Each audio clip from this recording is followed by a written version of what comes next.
Welcome to Worlds, 100T fans. Oh! Run it up. We did it. We did it. We made it. We're out here. Oh. It really happened. Woo. Worlds is a reality. Oh my gosh. Let's go. Oh, I got my appropriate clothing on. Did you see this? I noticed that. Yes, let's go. Do you think they'll bring back the jersey for the baseball format? Yo, if 2021, if they bring back a baseball jersey for Worlds, I will lose my mind. Oh, can you imagine how many of those they would sell? Trillions, Cole. It would be every man, woman, and child on the planet would have several. Yeah, it would be like the next iteration of Big Dogs t-shirts. Welcome everybody to 100 Talk. Oh my gosh. With the world's qualified 100 Thieves LCS squad taking down EG this past weekend, and it feels very, very good. Very, very good. And shout out 100 Thieves Esports and YouTube chat saying would sell at least 100. Well, I don't disagree. I would add a few zeros. Come to Twitch. That's where the party's at. Good to be here with everybody. We are so happy after nearly suffering fatal heart attacks this past weekend. We're back. We've had some time to reflect on what's happened, and we're happy to bring you another edition of 100 Talk. And everybody in chat keeps talking about how everybody doubted us. Keep talking that talk in chat. Enjoy it. This is the moment. This is the moment. I am so proud. I'm a proud father right now. Jordan, how about you? Yeah, that's the feeling I have. And look, I don't mean to gloat. I don't want to boast, but it feels good to know that we weren't among the doubters. We both predicted this exact outcome. Yes. And for once, I wasn't doing it just because I really wanted us to win. I had that feeling. I had the feeling, and yeah, we were the. They should have put us on the analyst desk, just as a little, they could drop our image in there to say, okay, here's 3-2, here's 3-2, just to show that we're not all completely off base here. They missed the opportunity. Maybe next time. But hey, we got it. We got them. We got Worlds. Boy, the rest of it, I keep having to remember there's still more to play. The season's not over.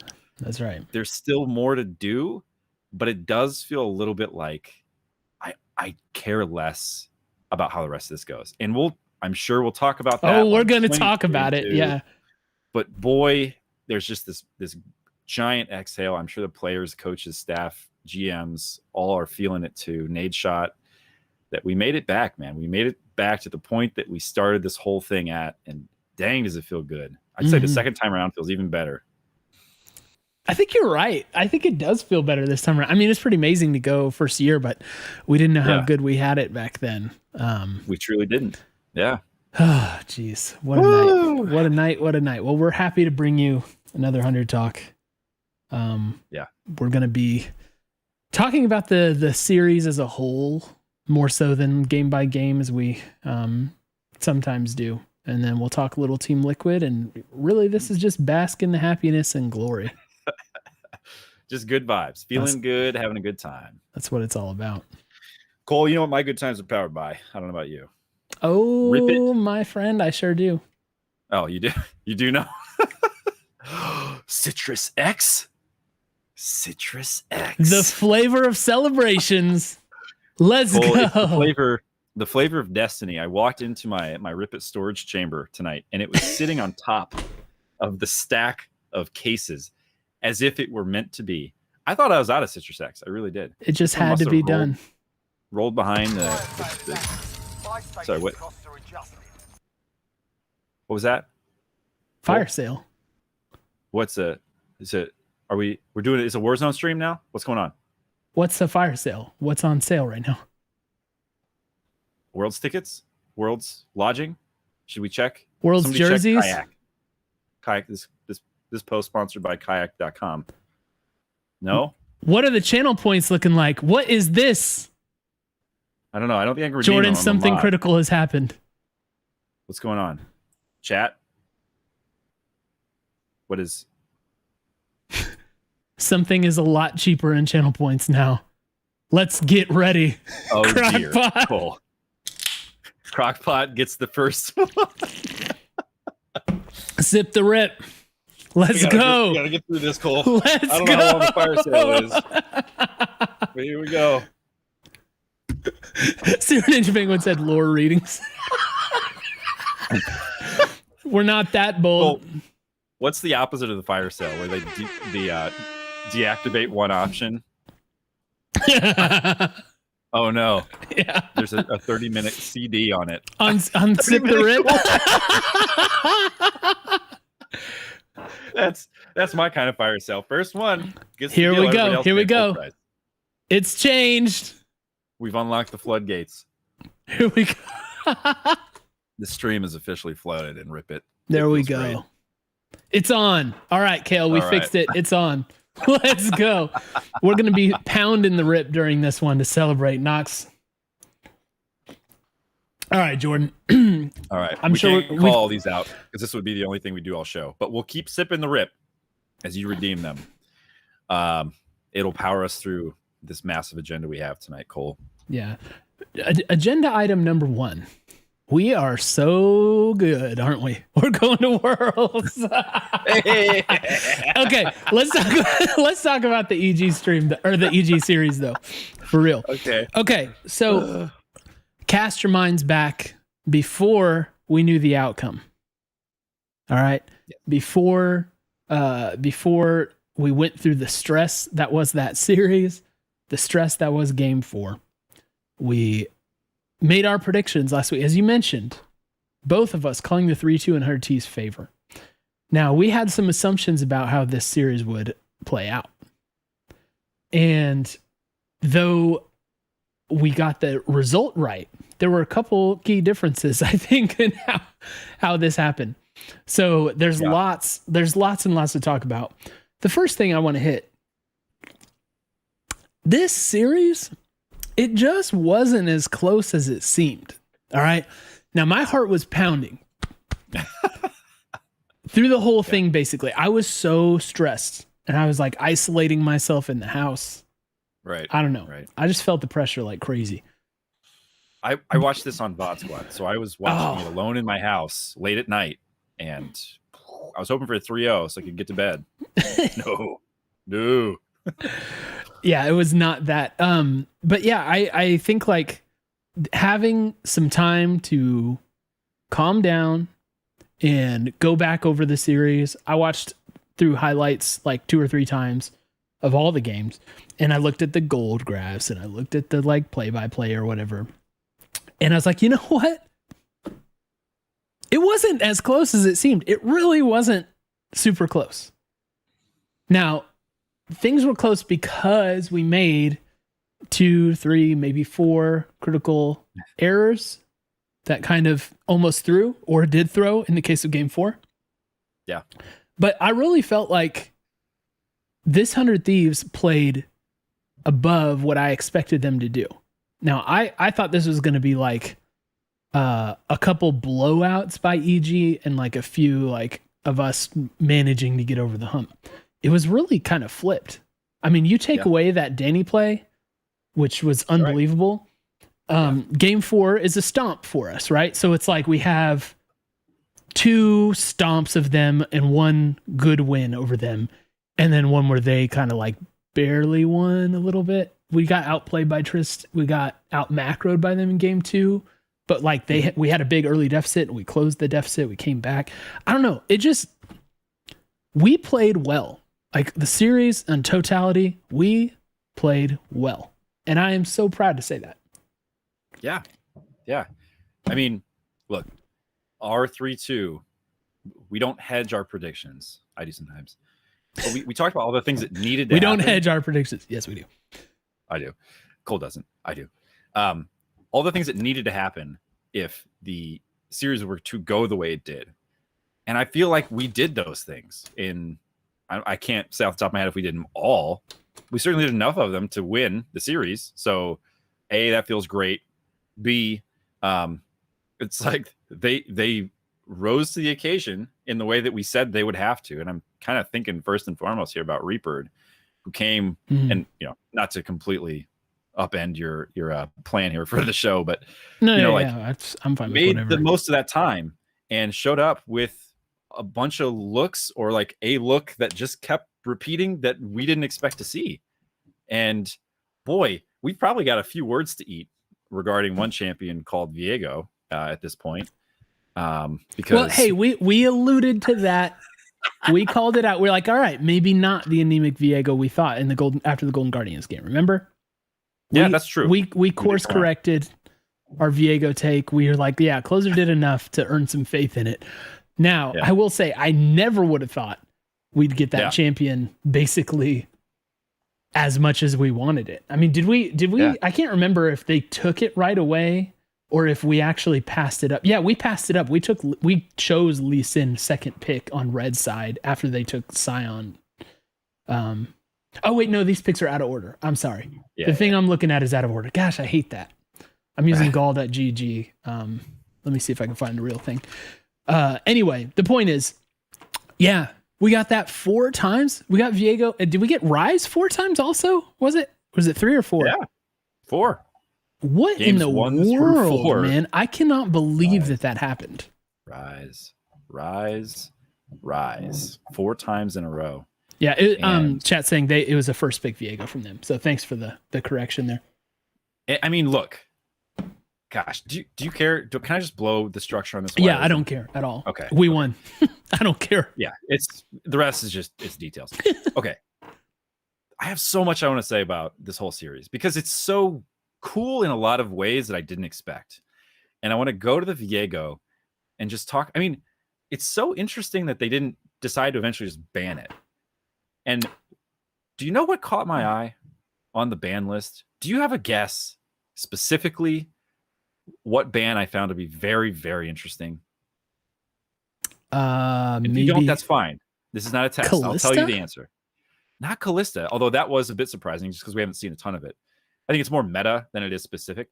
It's the Varus. Varus was banned. Yeah, often. Yep. Every game? Was it every game? Yeah, it was every game. I just went through it. It's every game.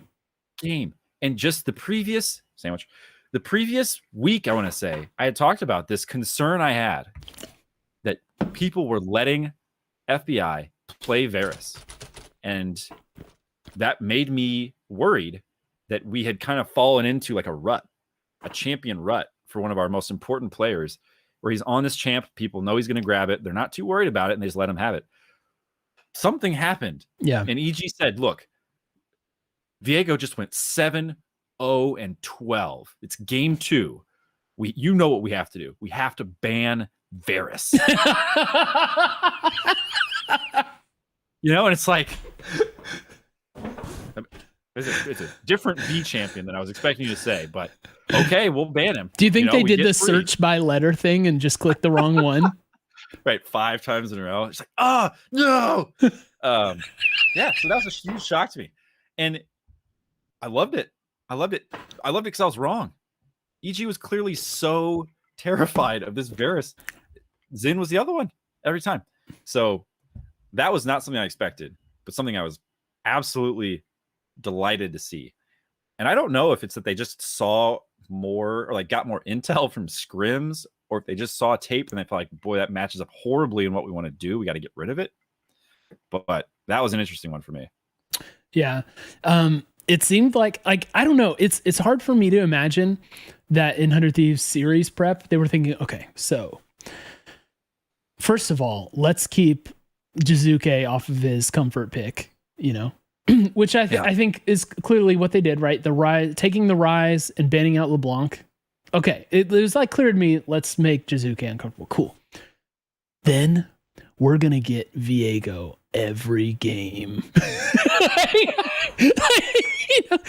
Right. In my mind, I mean, maybe I'm wrong. Maybe they are 300 IQ with this, but it's like, I don't know how you can plan on getting that champ that many times. And off the top of my head, we didn't really like switch up much in the comp. I don't know. It didn't change a ton. I guess it did change every time somewhat, but it just seemed like the Viego was the central piece. And did you really plan for that, or did we just luck into that? There's no way you plan for that. I don't know. I'll tell you what I think they did plan for is this type of. I say this, and I'm looking at the picks, and like it's pretty different, right? Like,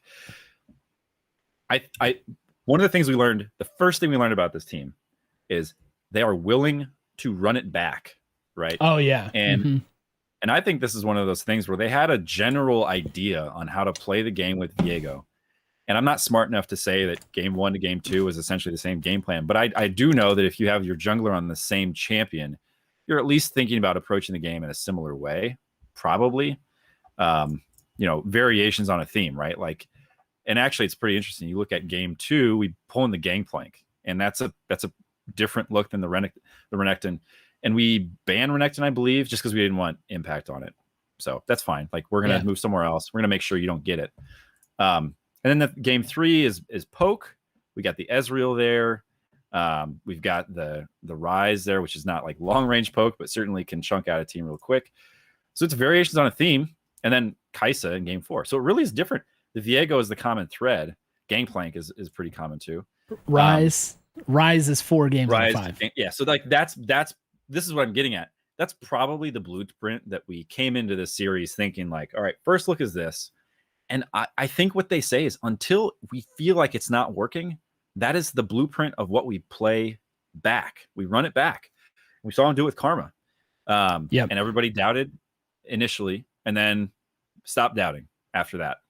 And I feel like we won game 1. So it wasn't even the initial doubt. It was just like, they haven't shown us that they can beat this yet. And we don't feel like they're going to. So we're just going to keep playing it. And I think until they tried to take it from us, or until they did take it from us, but they gave up so much to take it from us. And it showed. Yeah, that was really weird. And kudos to us for having the game 5 comp ready to go, like in the tank. Because so to me, that was a clearly prepared thing, right? Because as soon as they take the Viego out of our hands, we've got a different comp lined up. I did not guess that Closer would be playing Lee Sin this series. Even if he played a different jungler in all 5 games, I probably would not have chosen Lee Sin as one of them. I just don't think of him that way. Hey, yeah, he looks so super clean on it. Yeah, he looks so good. But yeah, and then had the LeBlanc, so taking the Jiizuke signature again, and the Rel from Huhi, which, I mean, we had a Huhi game, maybe 2, where the Rel did not work out for us. It didn't look that good. I mean, it was ready to go for this game. It looked great in game 5. He didn't die once on Rel. That is very hard to do, I feel like. Yeah, because it's like you all in and you have to basically crawl out of the team fight. Yeah. I mean, you did that without dying. You need your team to come through in the way that our team did to make that happen. There were some close moments where I believe he was down to like 100 or sub 100 HP, but man, he was on, and it looked like early Rel before people really knew what she did, I feel like. So yeah, that's something else. Yeah. So yeah, it's like, the good thing about this, and someone said this in chat, I was going to make this point too, is because we were able to basically have the same main focus for the first 4 games, we did not burn through a lot of our looks for playoffs. I feel like, there's no chance we didn't have more things prepared and ready to go, especially with the 2-week break. We basically had to give away 2 looks over the course of 5 games, which sometimes, if you win 3-0, you may not have to give up more than 2 looks anyway, but we didn't. And fortunately, we're not really paying a tax there, giving away the trade secret. So that's really, that's really good. And I'm glad, like you said, that the staff is willing to sit on that. Be like, no, we think this is working. We like this. I mean, look, they lost game 2. Yeah. All right. And they said, no, we're good. We're going to do this again. Won game 3. Game 4 should have been a win. We all know that. Danny, you are insane. Enjoy your Rookie of the Split award and a long and fruitful career to come, because that was nasty. But we made that mistake, right? That was our game. So, I mean, I love that. I love the confidence. Okay, a couple quick thoughts. First one is, I think the other benefit of this is not only do we not show a ton of looks, we showed a look that feels bannable. And the benefit of this, just to go back through it, this is draft 201, is Liquid now has a choice to make.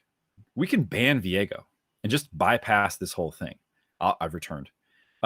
Or we can let it through and then like give us a chance to beat them with a look that they already know we have. Yeah. Which I think in a best of 5 is actually a huge disadvantage, because then you have the unenviable choice of deciding, do you ban Viego now? It's like a little bit of like the sunk cost fallacy. It's like you kind of get into that second guessing yourself. Well, we already know that they can play that. Do we just let Viego through again? And so it's just it's a bad spot from a draft strategy perspective, because say you ban Viego and like, oh great, we didn't practice that once last week, and we have these 6 other things that we're ready to bring to the table. So I think that's a really big benefit, knowing that this isn't the end of the road. Like there are more series to play. And then the other thing I wanted to ask, and I don't know if you've heard this, is there any reason conceivable by man that Danny didn't play Tristana in game 5? It must have just not fit the blue side comp they wanted. I mean, I can't really think of a good reason because I'm dumb. No, it's not you, because I thought about this for a while and I was like, oh, we banned him. I was like, we didn't ban him. We didn't pick him. I thought it was like an instant loss when we didn't ban it. Because I mean, look, his game 2 Trist was insane as well. It was like 2 games of Trist where he looked crazy. So yeah, I'm not sure what we knew, but we were right.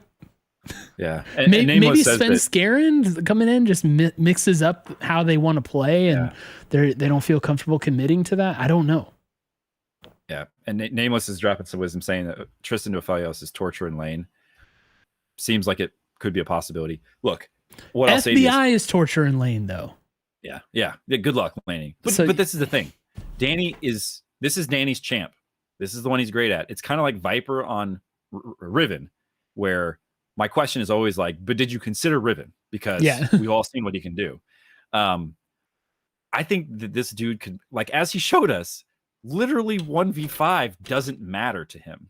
You know, like he's that good on it. So personally, I'll be very interested to see when a player is that good on a champion, like when they have a career defining moment like that.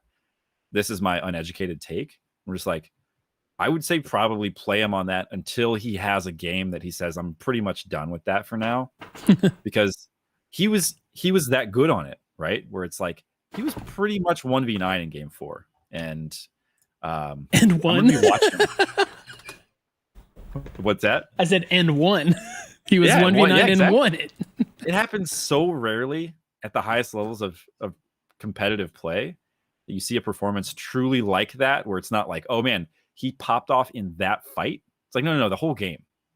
And watching game 4, I was like, the only thing that they have is Danny in this game. He is strong. He has a huge CS.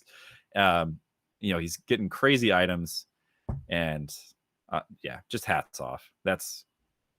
It'll be super fun to watch in the future. That's all I got to say. It sure as heck wasn't Jiizuke in that game. We can talk about that later. But yeah, I'm still left wondering, why did they let us do that to them in draft? But thanks, I guess. So Dub secured there. I did have confidence that we were going to have drafting looks prepared. Like that was one of my things, where it's like I do think that like some of the players, maybe like Someday, for example, was someone whose champion pool is looking more narrow nowadays than earlier in the split. But I did still feel like we're going to have a plan. We're going to use the 2 weeks. It's going to be fine. And so that was a big check mark. Something I didn't expect. The top lane matchup we got completely wrong. Yes. We have to issue the biggest mea culpa here, because both of us were of the opinion that Someday's going to be outmatched in lane. And so we just have to hope that Impact's just kind of playing weak side while that happens. And boy, was that wrong. Yeah. He looked very good. And So the EG approached, I think, the whole series the way that on paper you would attack Hunter T, which is like, we're going to throw a lot of bans at bot lane and we're going to exploit someday by sending people his way all the time. And it didn't matter. It just didn't matter. I'm going to go out of order here and read a stat that Kale Maldoran sent in, which I didn't see this pointed out anywhere else. Maybe it was, but he says, if I were to ask you who on 100T had an average CS difference per game of plus 49.4, who would you have thought it would be? It was Someday. 49.4 over the series. Yeah. Whoa. Can you believe that? I had no idea it was that outrageous, but definitely like there was no top lane gap to exploit for EG in this, and they tried. They sent resources up there. They got kills on Someday, man. They got those early kills. You had Someday starting 0-2, 0-3. Like, it happened, and it did not matter. It was awesome. Yeah. And so yeah, throw the bans at bot lane and try and camp top. Seems like a pretty good recipe to beat 100T. Was not the case, man. I am so happy that Someday had a great series. Yeah. And I hope that people won't dwell on the KDA for him, because the KDA was mostly not good. And it wasn't bad, but it was like it didn't look as pretty as some of the other guys, man. But I was really happy with his performance. I did not expect to get that kind of a renaissance from him, and no, that's the best possible thing for us right now. Yeah. It is very interesting that it's not like EG just made a tactical decision to not pressure this. Like, they went for it. Like the Jace into Gangplank was actually super interesting, because you listen to the casters talk about it, the matchup before the game started. Yeah. And I was like, oh man, the mini game. Yeah. This is no fun. This is Gangplank, locked under turret, getting dove by people, just, trying his best to farm with barrels. Maybe you get a Q minion every now and again. They're like, oh, this is rough. I mean, didn't look that way. Didn't play out that way. No. And I think the only thing you can say is credit to Someday for, like, anytime you have one of these classic matchups in a lane and it doesn't play out the way it can, it is credit to the player who breaks the expectation on that.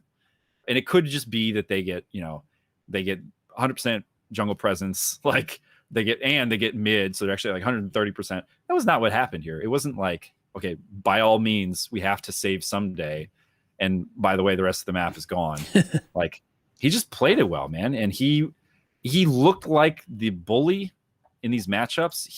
I'm thinking especially of the Gangplank into Ornn matchup, where, look, I don't think he ever put legit kill pressure on him, but he was certainly like dominating that lane, and that was what I think is really what we were hoping to see. Yeah, I gotta say, so I gave the CS stat. I think it hits with more impact. It hits with more impact when you hear game by game. So just listen to this.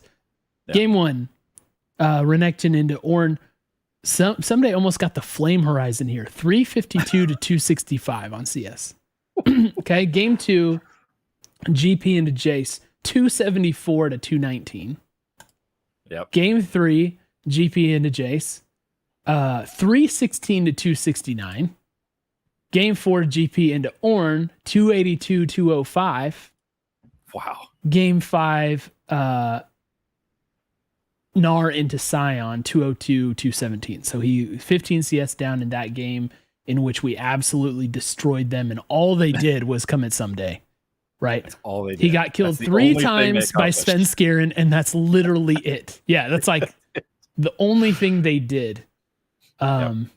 So huge shout outs to Someday for getting the dang job done. And he, make no mistake, he was doubted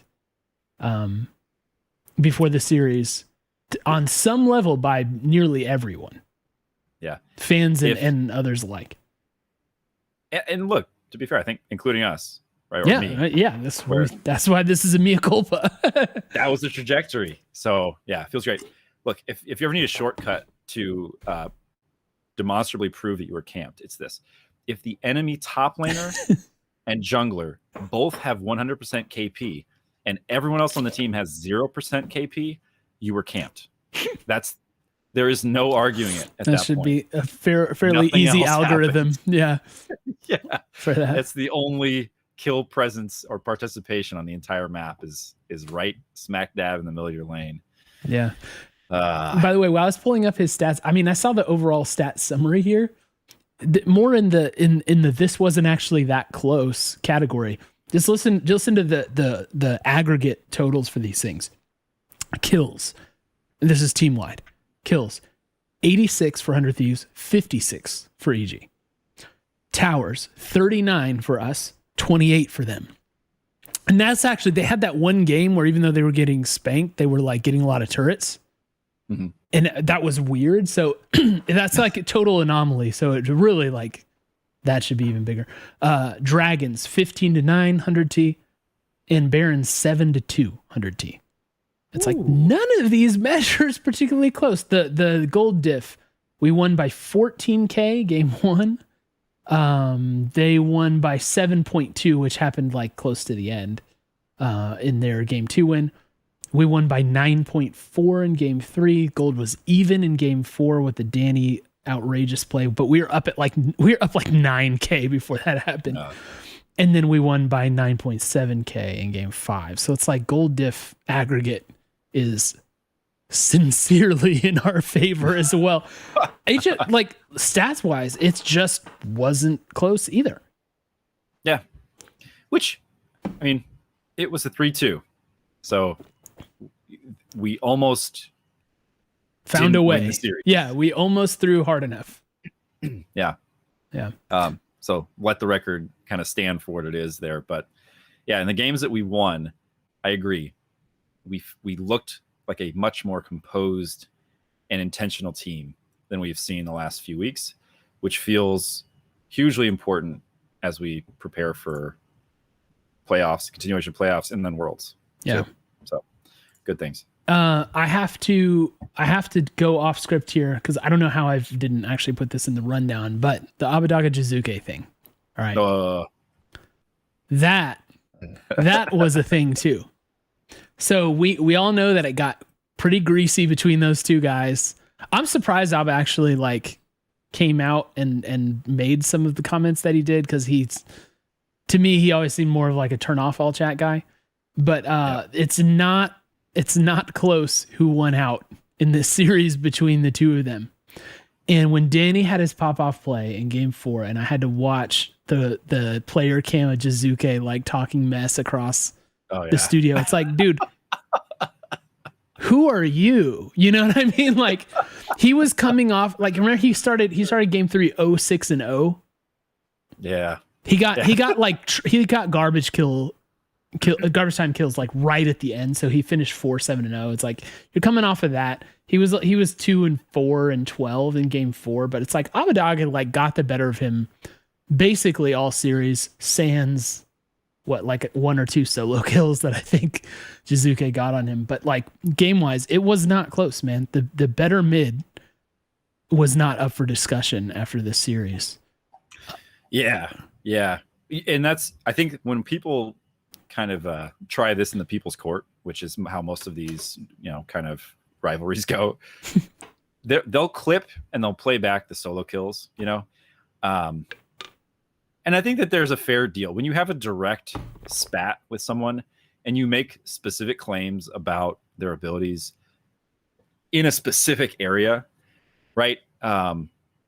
Then that is what people tend to pick up on. Yeah. So saying that he's a garbage laner and then getting solo killed in lane is direct evidence against the claim you've made.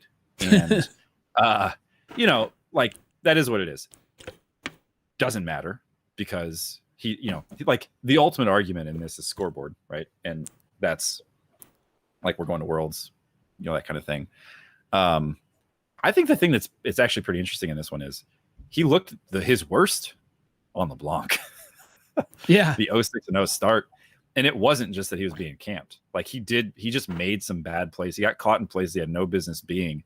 This was not, like, well, the team did great. Just ignore the KDA a la someday.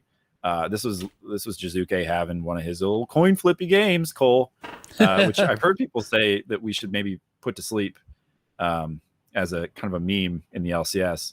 But I don't know. I don't know if we're ready for that now because just do the screenshot. Just do the screenshot of that game. It's him on his champ, and he's supposed to be unchained on.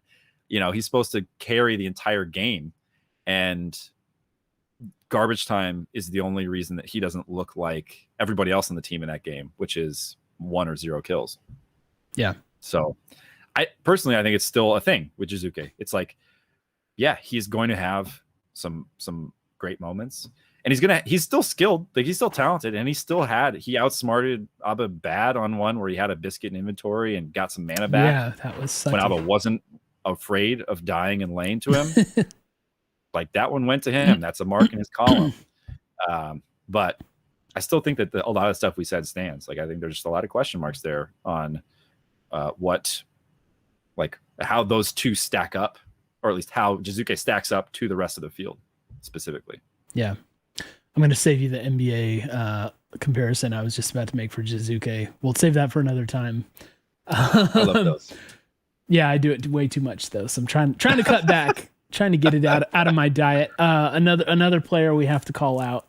I mean, we talked about Closer, we talked about Someday, we talked about Abbe-Jiizuke. FBI, I think we know what it is. But I want to call out Huhi because geez. Yeah. Jeez. It's hard to describe how good of a support he's become. Yeah. Which after a role swap is quite unthinkable. Yeah. He was like so clean this series. It was unbelievable. It's like hooks at just the right time on the Nautilus, right? The rel stuff, I was really, really surprised in a good way by the rel. Because like I said, I did not have a good internal nominal value for rel Huhi, like in my head. Yeah. And he looked absolutely fantastic on it. I don't know. You could see him setting up kill after kill after kill. I'm so happy with how his second run at 100 Thieves goes. And every week we always say something like this, but I don't want to skip over it because he is so clean.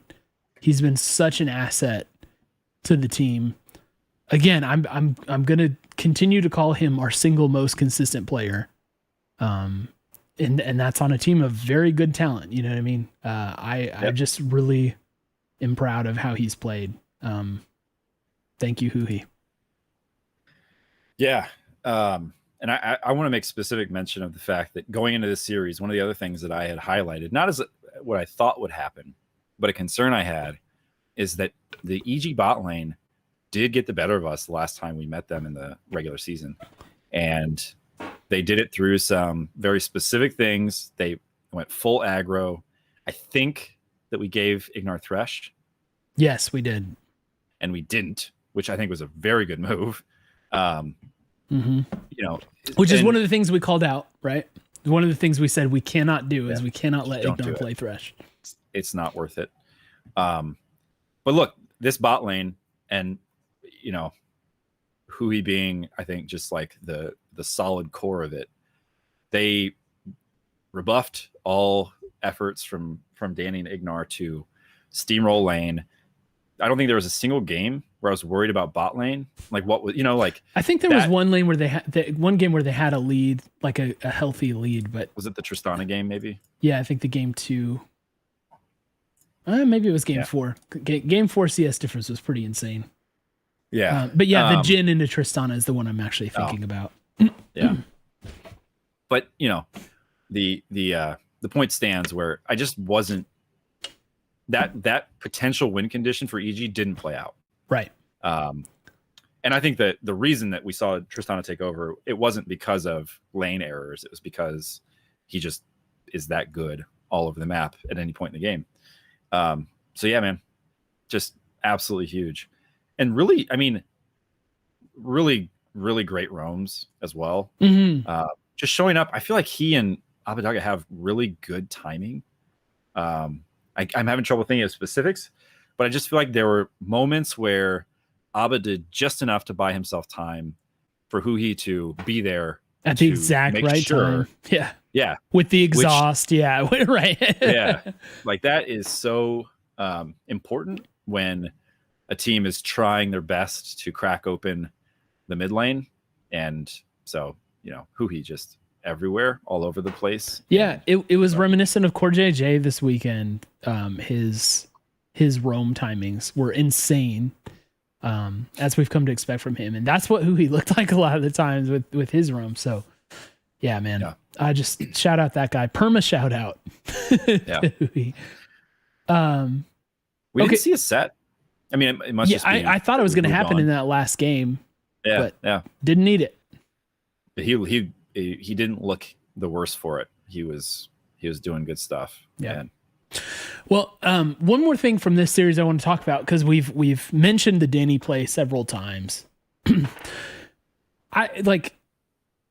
To me, it's almost incomprehensible how we were not tilted by that. This is the thing that I can't understand about this series. I'm a fan watching at home. It does not matter what I think, do, or say, anything related to LCS, right?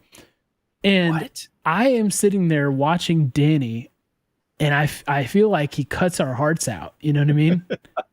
Yeah. Like, honestly, it's like, I was tweeting like so close, because we had this huge lead. It looked like a slam dunk win for us. It's like, come on. Yeah, right. And I actually had that thought. I was like, if we don't win this game, we were 2 Nexus turrets away from Worlds. Yeah. And when that happened, I just, in my mind, I had like the dog with PTSD meme where they had him the plate of cupcakes or whatever. And he's like, that was me watching that unfold, because I was like, this is how we lose. This is how I just saw the whole thing unfold, and I was like, so we're going to lose this series to EG, and then we're going to get curb stomped in the losers bracket, and we're going to be the laughing stock again. Right? That's what it felt like was happening. And I'm sure I'm not alone.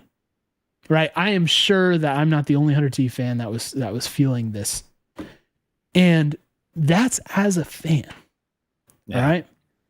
So if you're a player, the pressure is on you like, an infinite amount more. Yeah. How do you let that happen to you and then come back and still destroy him in the follow-up game? I mean, I really, really, really thought it was over after Danny did that. I was like, he turned a 3-100 Thieves into a 3-2 EG. And when I saw Someday die early off of a really questionable play up top in game 5, it's like, he's gone. He's tilted. The whole team's gone. We're going to lose this. I think I may have even tweeted it. Yeah.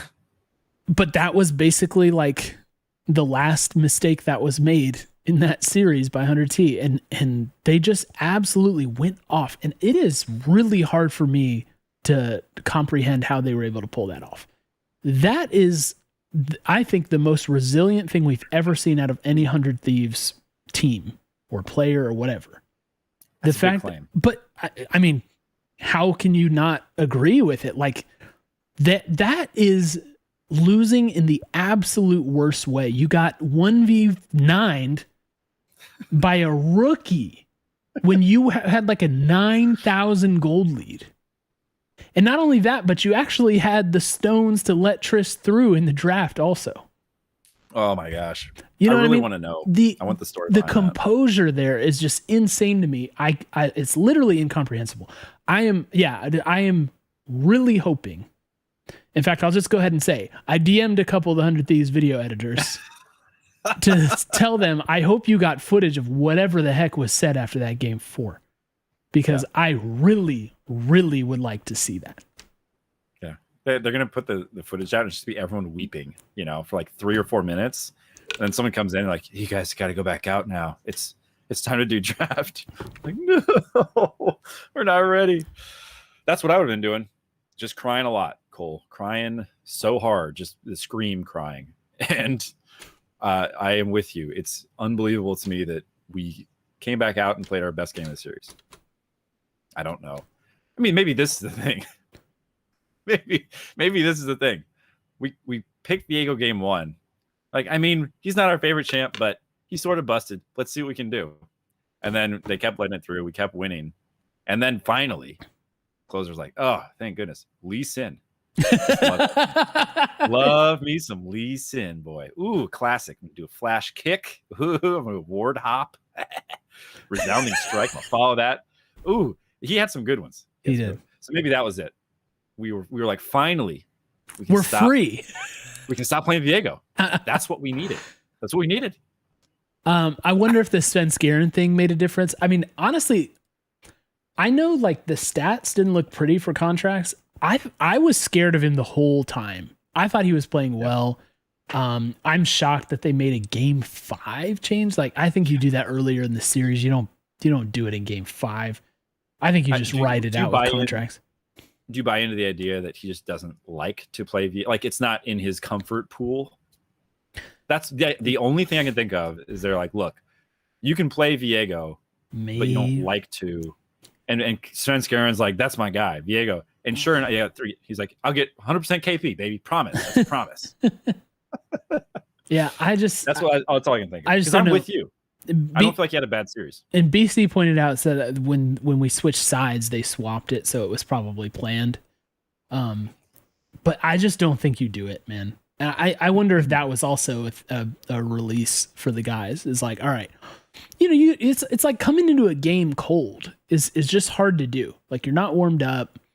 You haven't been in this series. You haven't been through what the guys have been through, and you just make that it just seems bad to me. It's just not like you don't do that in traditional sports. You do not do that. That's not a move you would make. You don't sub someone out like that. Well, think back to remember when we had bench Cody Sun, and the message that he said he got was like, "Please be ready," like. But I don't think he was even at the arena. They're just like, "If we need you, we'll call you." Yeah, like. Svenskeren, easier said than done, got a message on game day or whenever they set rosters that he wasn't happy to hear. He doesn't want to be the like, hey, Viego in a pinch guy, and I'm guaranteeing you he was not in a great mental state when they finally called him in to try to win the decisive game 5. Like, it's like when I was making a traditional sports analogy, but like subbing a player on 5 minutes before you kick penalty kicks in soccer. Like, are you sure? Because the dude's not clicked a mouse all day and he hasn't sat on the stage yet today. Like, this is a big game. You really want to be doing this right now? So I don't think it's a great strategic move for a lot of reasons.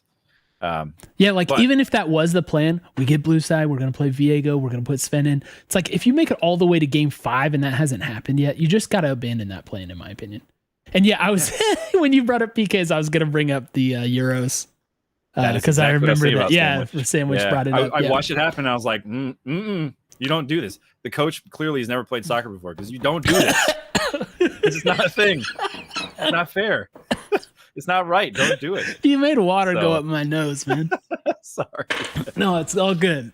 I think Gareth Southgate has played some soccer in his day. Forgettable.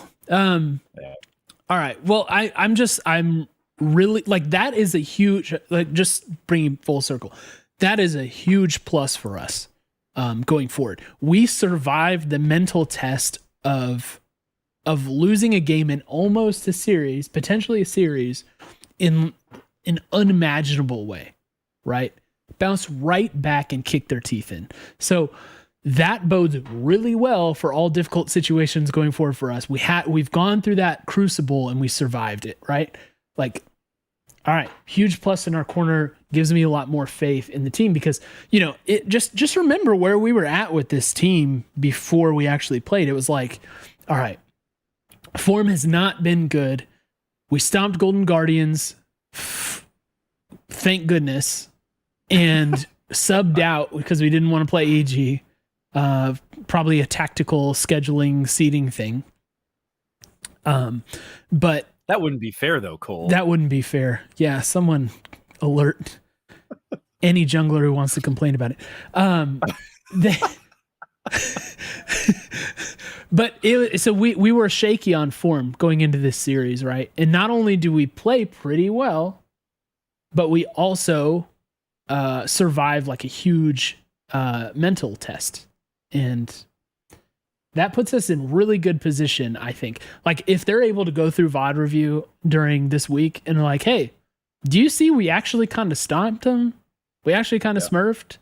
Look at us, you know, and that's really amazing. I think that's something that the team can build for. It gives me a bit rosier outlook on the Team Liquid series. Which should we just go there and talk about that?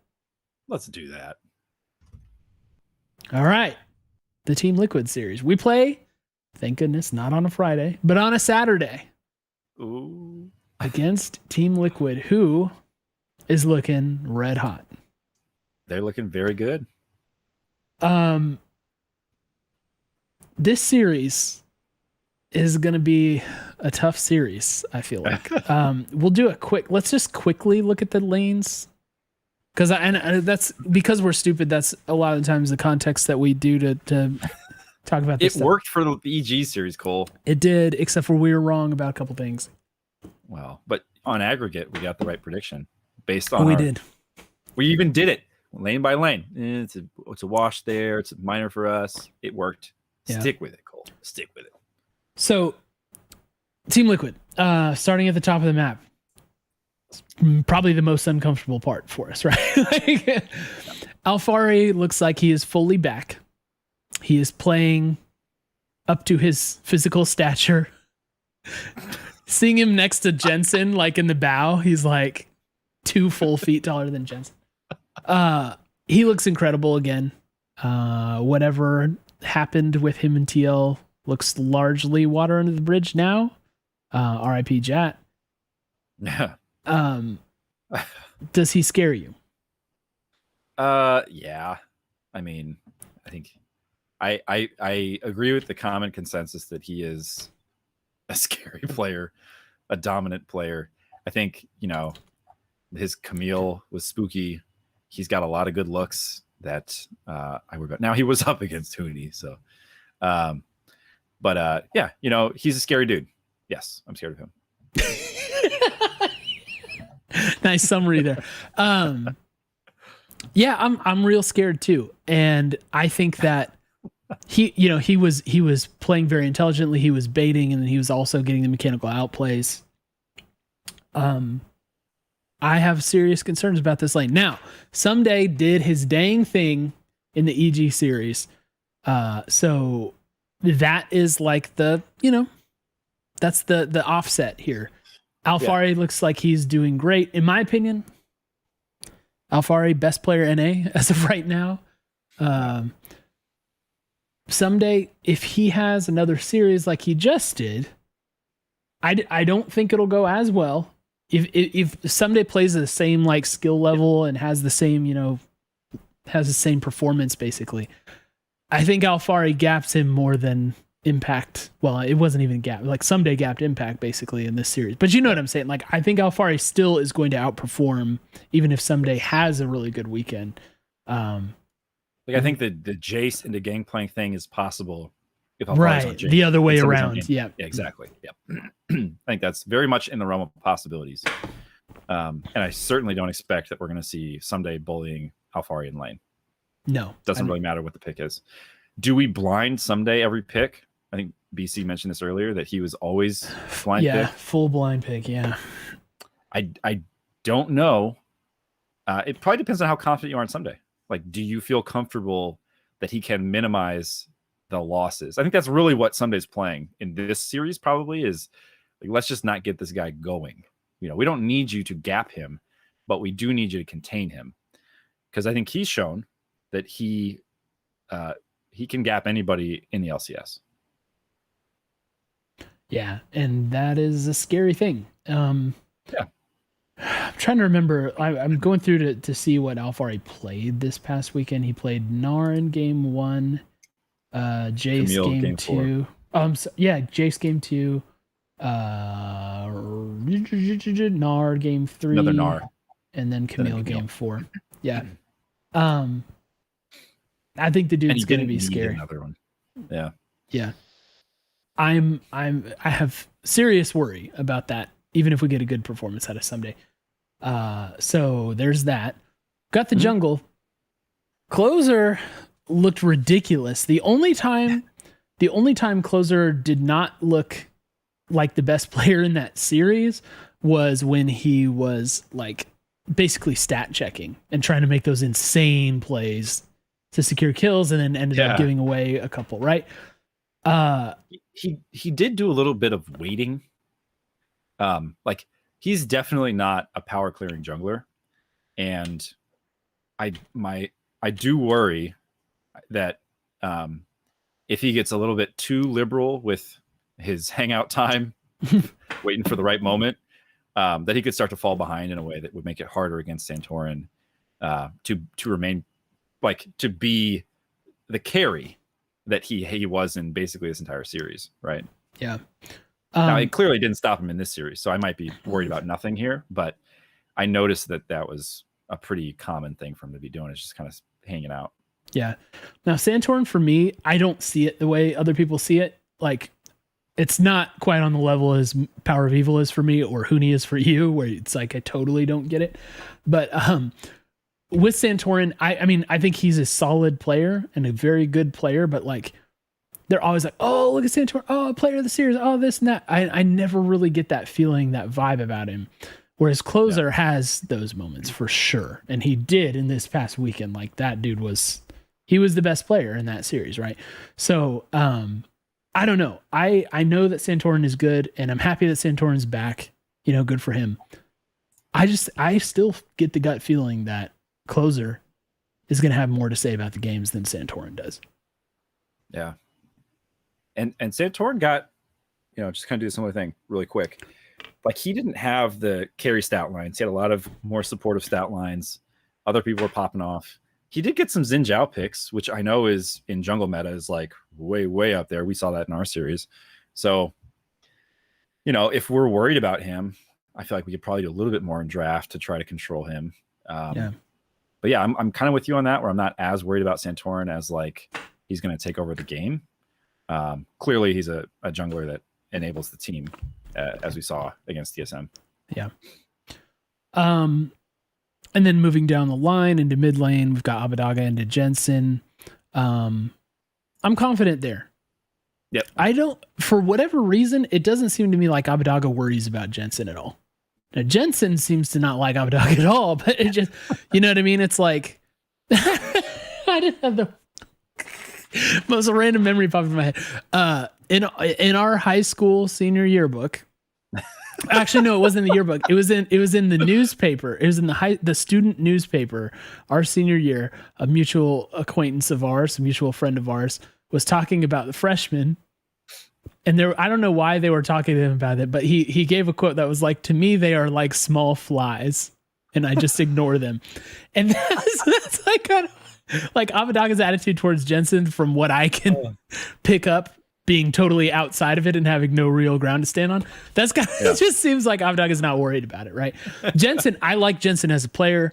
I think I've always been higher on Jensen slightly than most people.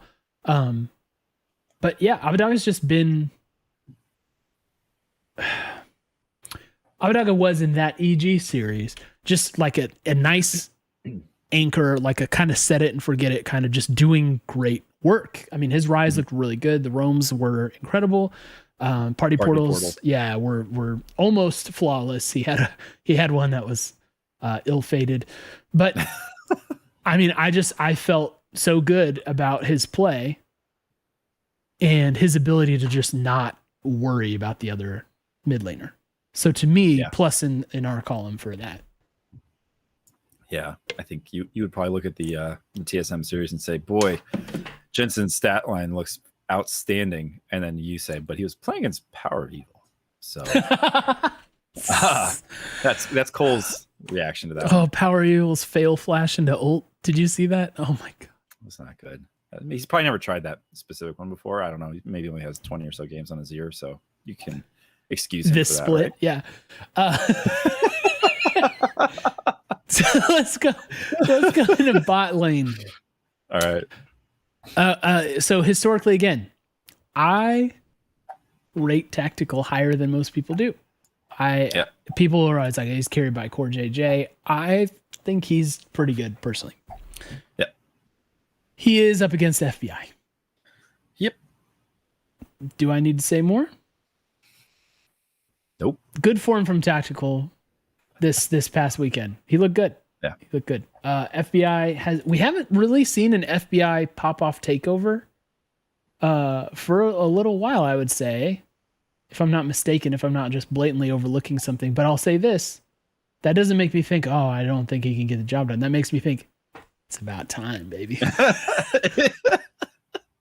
and as Coco Can is saying in chat, it's about time. It's about that time. No. What time is it? It's about that time. It's about that time. Okay. And as Coco Canna is pointing out, just don't give him Callista, which I totally agree. Yeah. FBI he's on Callista, I don't like it. Tactical on Callista, I'm terrified of it. So don't let him have it. He had the Danny. He had his Danny moment on Callista. Yeah, I'm smelling FBI having some impact on this series, so that's good. Yep. And then the bot lane, Huhi versus like world famous Core JJ. Household name, Core JJ. Household J. Yeah, Household JJ. Household JJ. We got another podcast coming right after this, folks. Household JJ. How are you feeling about that matchup?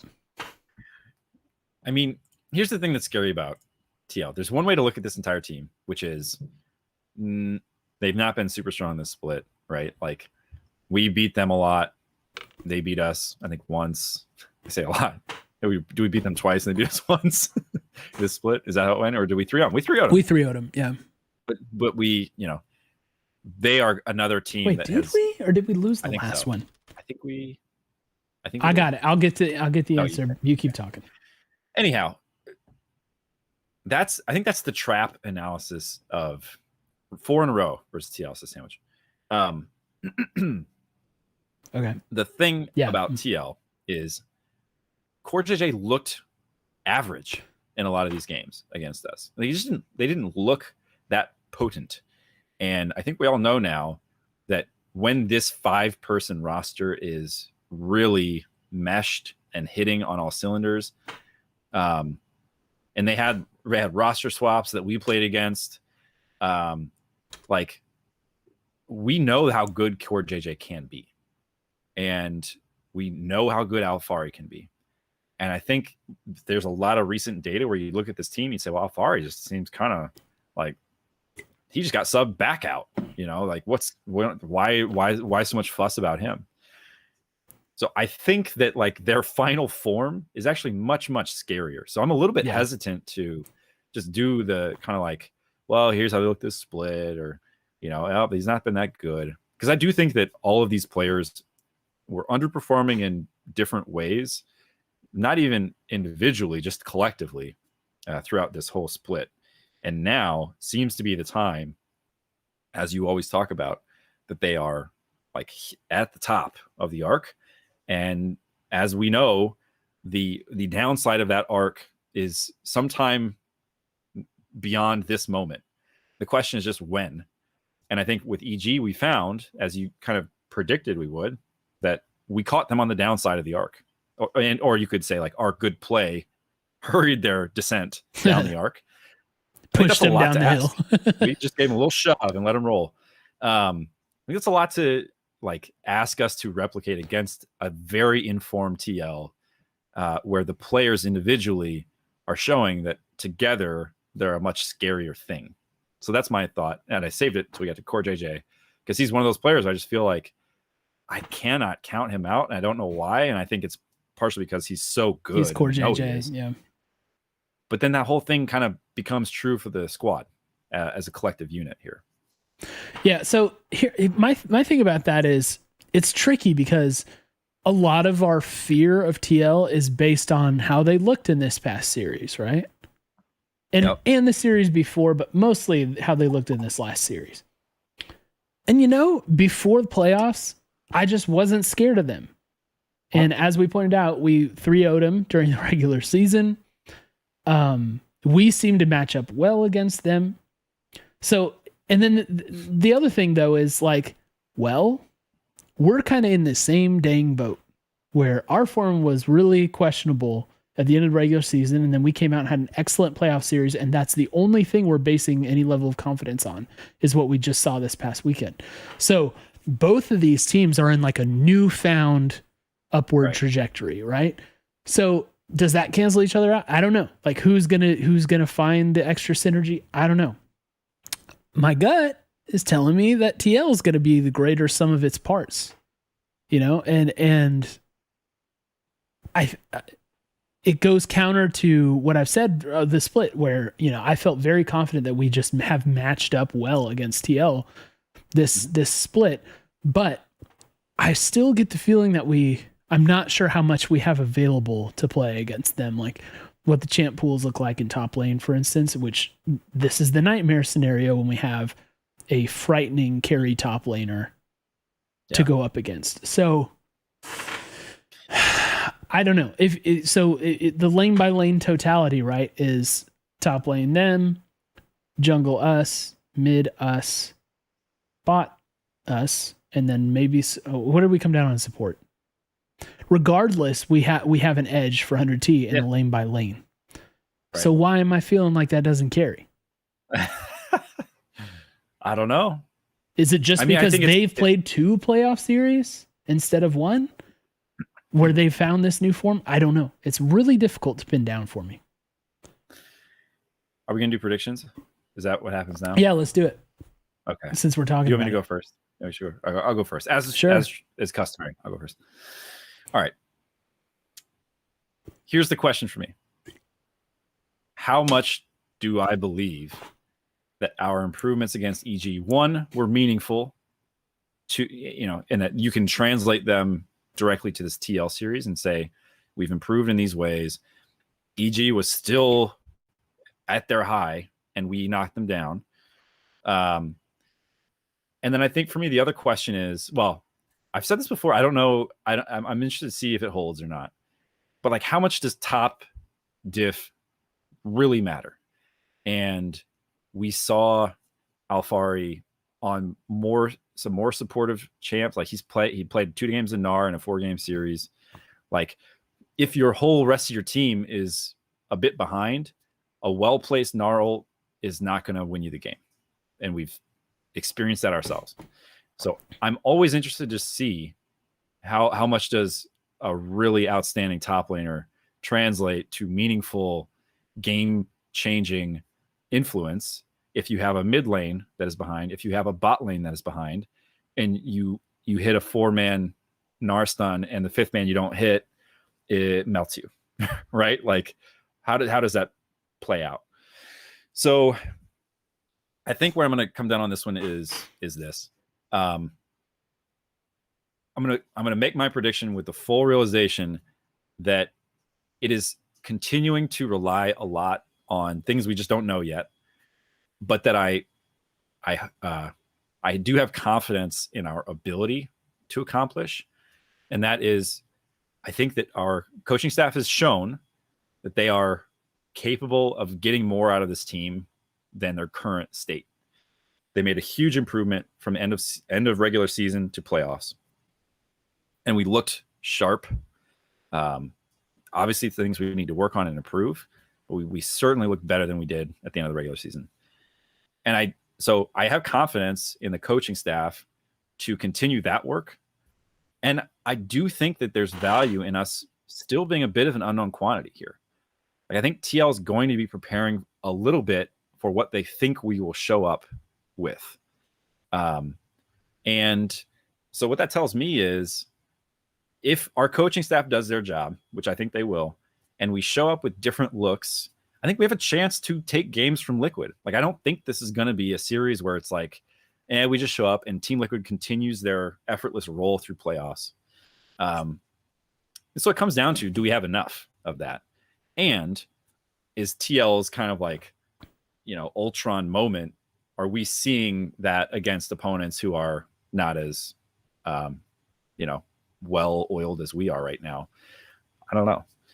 So all that being said, I'm picking us, and I'm going to say 3-1.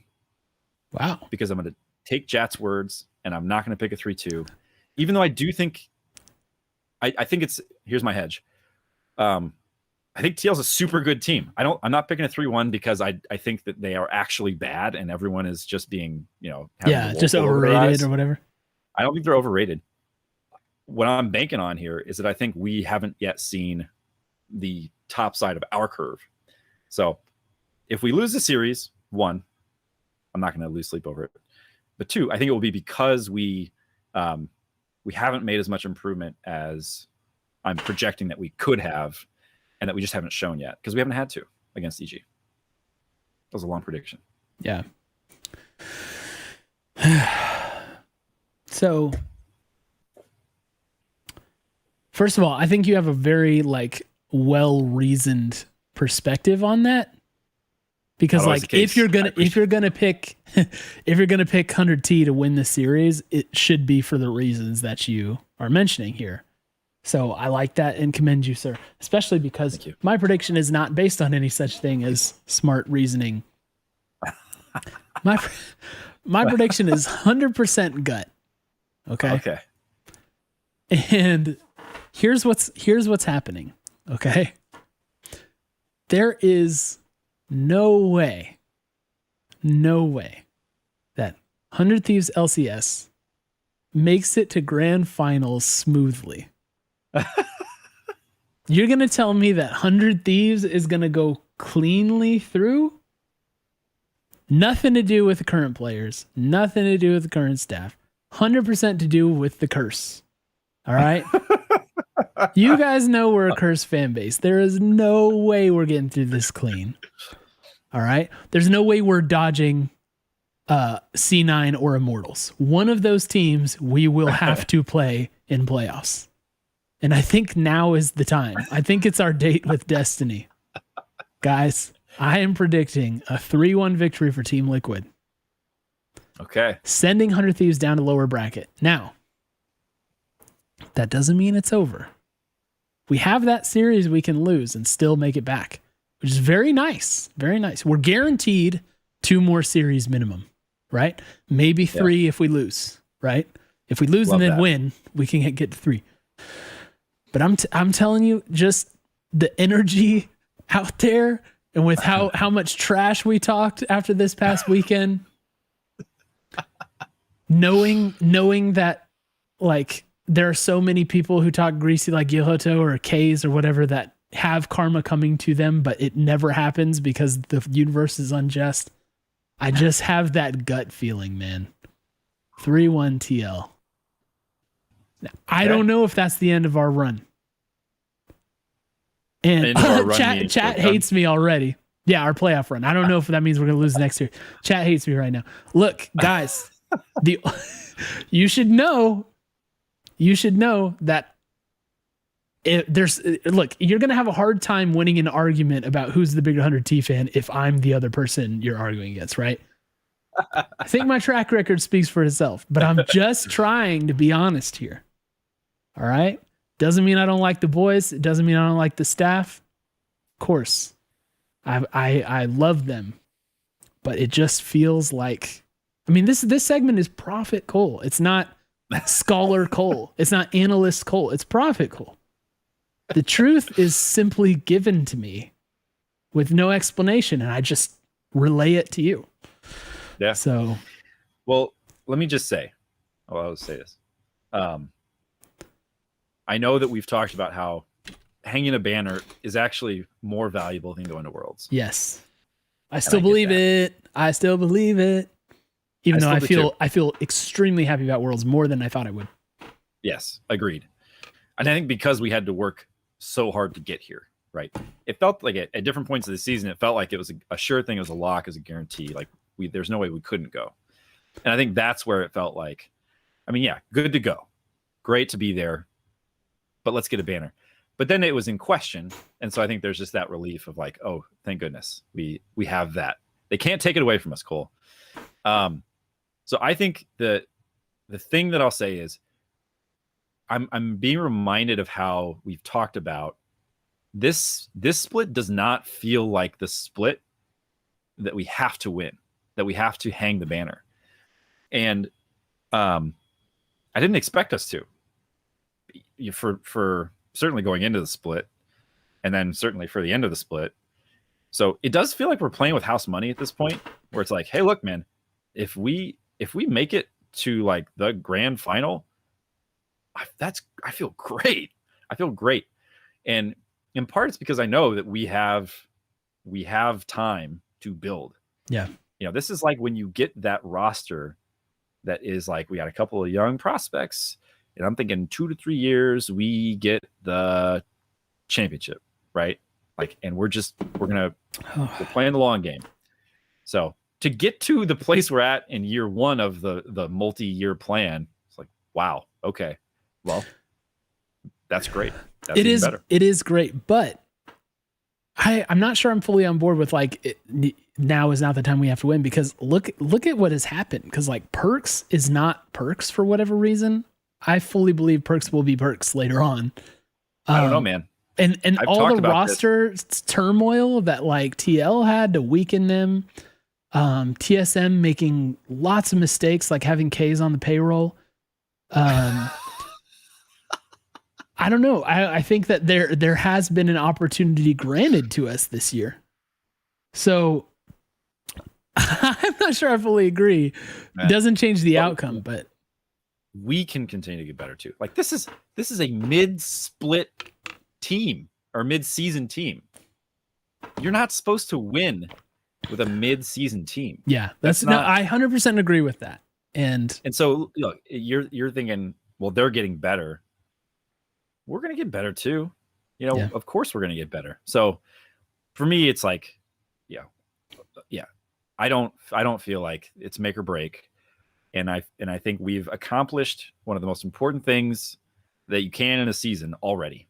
So just, it's good. It's all good stuff from here, basically, is my view. Yeah. Well, I think there'll be a roadblock coming up this weekend. So we'll talk next week about how bumpy or smooth the road is. That doesn't mean I'm not going to be cheering for us to get the dub, guys. Come on. You know better. You know I'll be on Twitter. You know where I'm at. Let's do some listener takes. Let's run through them really quick, because guys, as a reminder, we are doing Fast Speak last week after this stream. So we're also going to Berlin, baby. Yeah. So we've got more coverage coming after this, after a brief break, but let's run through these listener takes and get there. Mont says, Game 5 looked like we were playing like we did at the start of the split. Closer Nava running the map, making plays with Huhi. FBI quietly farming into being very strong. And someday playing weak side and dying unnecessarily to ganks, which is hilarious, by the way. Though Mont does point out that the team still looked lost at macro at times. Yeah, I'm with this take. It felt like Game 5 felt so much different than the first 4 games. It did feel like we were comfortable there, and given what happened in Game 4, that's absolutely outrageous to me. But yeah, I like this take. One thing we didn't mention 1-3-1 at all. We saw us run it a lot. It didn't look like our killer, strategy. Not to say that we didn't win the series, so of course, it got the job done. But it wasn't like this oppressive, there is no answer. Like, it definitely took some finagling for us to get that thing locked in. So I would say that if we want to bring that out at Worlds, I want to see us polish it up a bit more. But I'm glad to see, we did do it and use it, and it worked. But definitely not like, oh wow, this is a 1-3-1 team. Yeah. Marp says, I just want to emphasize something Nadeshot talked about on the pre-show, which I didn't get to watch the pre-show. I'm really bummed. I need to go back, because I actually love the idea of pre-shows. Yeah. About players talking smack and being confident. I agree, it creates good entertainment for the LCS. In Game 4, when Danny made the clutch play, you see Jiizuke getting up and screaming across stage. I think seeing more of this will make competition and watching LCS games so much better.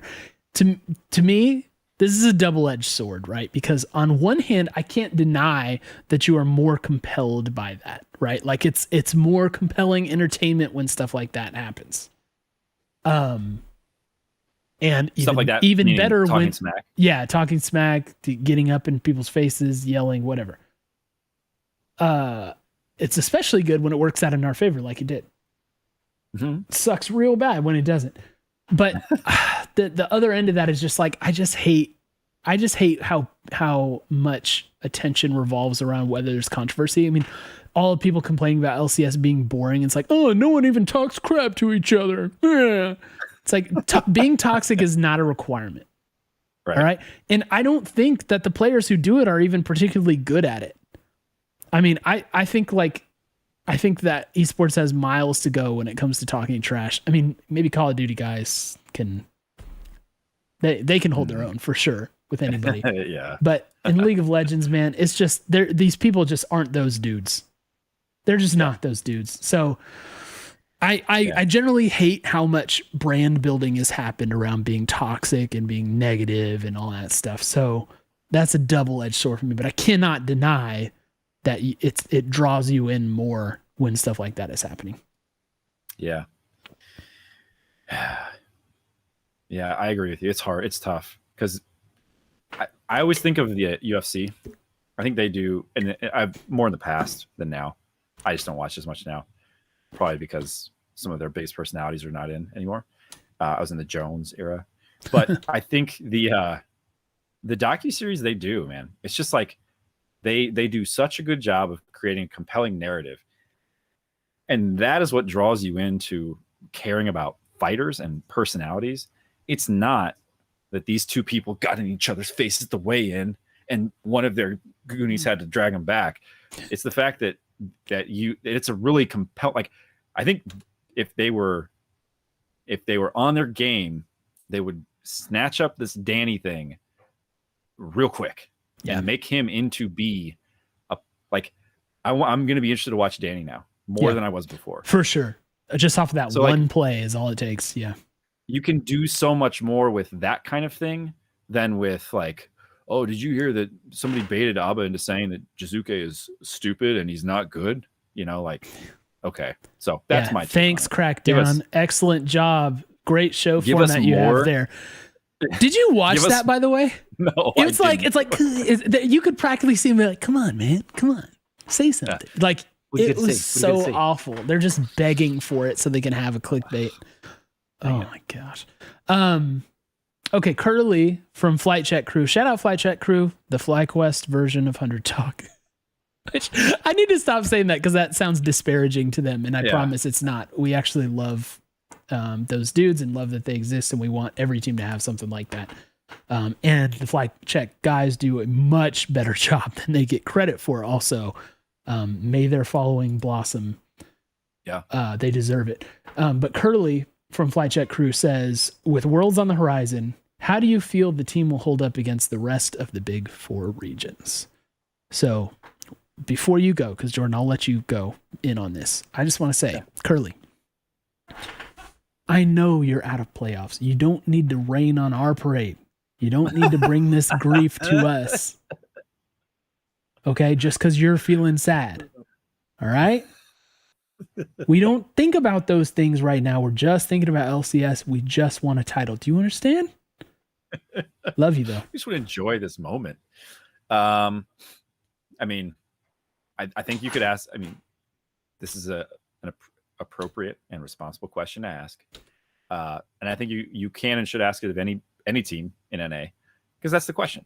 NA has taken some knocks, and we aren't looking particularly good on the global scene.